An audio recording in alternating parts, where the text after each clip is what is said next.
2013 সালের 5ই মে শাপলা চত্বরে তাদের সাথে কি আচরণটা করা হয়েছে।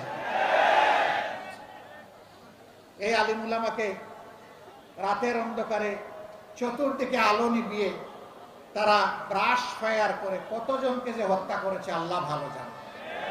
তাদের লাশটাও করে পাওয়া গেল না। পাওয়া যাবে কেমনে?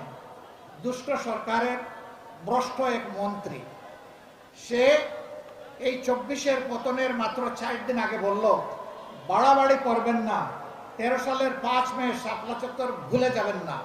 রাত্রে 12টার পরে আমরা সবগুলাকে সাফ করে দিয়েছিলাম। একজন বলেছিল না এই কথা, বাবাজি এখন তুমি কোথায়?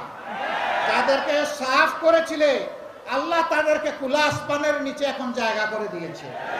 তুমি এখন কোথায়? কোন জঙ্গলে লুকিয়ে আছো? কোন গর্তে তোমার অবস্থান জাতি এখন জানতে চায়।